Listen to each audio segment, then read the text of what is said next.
यह ज्येष्ठ पूर्णिमा व्रत कथा। जानिए वट पूर्णिमा व्रत विधि और महत्व।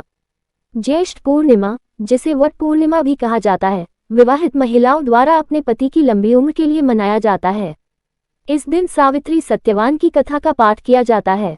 इस वर्ष ये त्योहार 10 जून 2025 को है।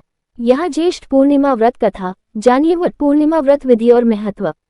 ज्येष्ठ पूर्णिमा, जिसे वट पूर्णिमा भी कहा जाता है, विवाहित महिलाओं द्वारा अपने पति की लंबी उम्र के लिए मनाया जाता है। इस दिन सावित्री सत्यवान की कथा का पाठ किया जाता है। इस वर्ष ये त्योहार 10 जून 2025 को है।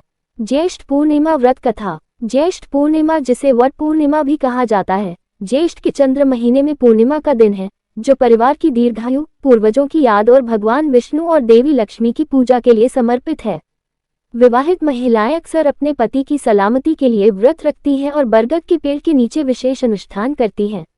इस वर्ष ज्येष्ठ पूर्णिमा 10 जून 2025 को है। जानिए ज्येष्ठ पूर्णिमा का महत्व। ज्येष्ठ पूर्णिमा सावित्री से जुड़ी है, जिन्होंने अपने विवाहित जीवन में भक्ति और पवित्रता का परिचय दिया। परंपरा यह मानती है कि सावित्री की अटूट भक्ति और भगवान यम से उसकी याचना के परिणामस्वरूप उसके पति सत्यवान पुनर्जीवित हो गए थे। विवाहित महिलाएं अपने पति की लंबी उम्र और सुखी वैवाहिक जीवन के लिए आशीर्वाद प्राप्त करने की आशा में इस दिन ब्रह्मा, सावित्री, यम, नारद और सत्यवान की पूजा करती हैं। ऐसा माना जाता है कि ज्येष्ठ पूर्णिमा मनाने से कई फायदे होते हैं, जैसे महिला और उसके परिवार के लिए सफलता, खुशी और समृद्धि। ऐसा माना जाता है कि जो विवाहित महिलाएं इस दिन व्रत रखती हैं, उनका वैवाहिक जीवन लंबा और सुखमय होता है।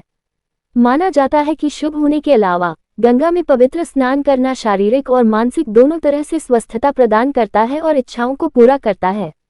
ज्येष्ठ पूर्णिमा एक प्रिय और महत्वपूर्ण त्योहार है, क्योंकि महिलाएं अपने परिवार की समृद्धि और खुशी सुनिश्चित करने के प्रयास में ये पूजा करती हैं।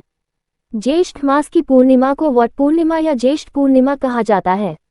इस दिन वट बरगद वृक्ष की पूजा की जाती है और सुहागन स्त्रियां अपने पति की लंबी उम्र के लिए व्रत रखती हैं। इस दिन सावित्री सत्यवान की पवित्र कथा का पाठ करना बहुत शुभ माना जाता है। पुरानी कथा के अनुसार सावित्री एक राजकुमारी थी। वह बहुत ही बुद्धिमान, साहसी और धर्मपरायण थी।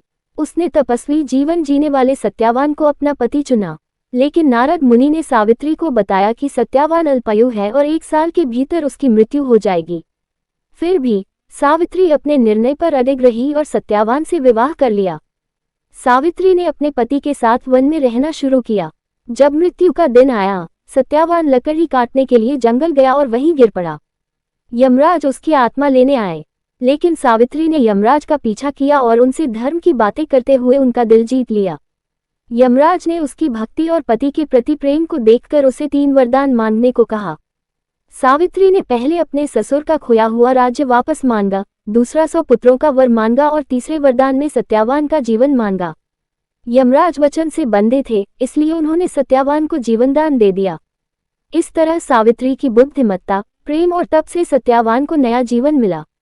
तभी से स्त्रियां इस दिन व्रत रखकर सावित्री जैसी नारी बनने की प्रेरणा लेती हैं और अपने पति की लंबी उम्र की कामना करती हैं। जानिए वट पूर्णिमा व्रत विधि। विवाहित महिलाएं सुबह होने से पहले उठती हैं, उत्सव की पोशाक पहनती हैं और व्रत रखती हैं। सूर्योदय के समय वे बरगद के पेड़ के चारों ओर इकट्ठा होते हैं। उसकी जड़ों पर फूल, अक्षत, हल्दी के साथ चावल और मीठा पानी चढ़ाते हैं। वे पेड़ की 3 बार परिक्रमा करते हैं। प्रत्येक परिक्रमा पर कच्चा सूती धागा बांधते हैं, फिर बड़ों का आशीर्वाद लेते हैं। उपयोग किए गए कपड़े और श्रृंगार किसी बुजुर्ग विवाहित महिला को उपहार में दिए जाते हैं। अनुष्ठान का समापन विष्णु और लक्ष्मी को समर्पित मंत्रों के साथ होता है।